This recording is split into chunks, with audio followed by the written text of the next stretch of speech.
All right, guys. So today I want to walk you through how to share your Wi-Fi password from one iPhone to another iPhone. So what I mean is when this iPhone asks to join your network, all you have to do is click the modal that pops up on this iPhone that allows it. So you don't have to ask for your password. It's a pretty cool little feature.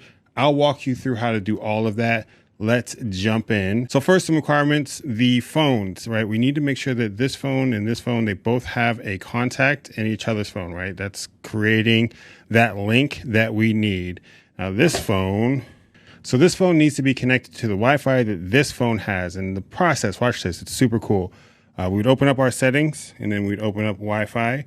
The network here is called Home Network. So if I select Home Network here, there we go. Wi-Fi password. Do you want to share your Wi-Fi password with this phone? I'll click share password.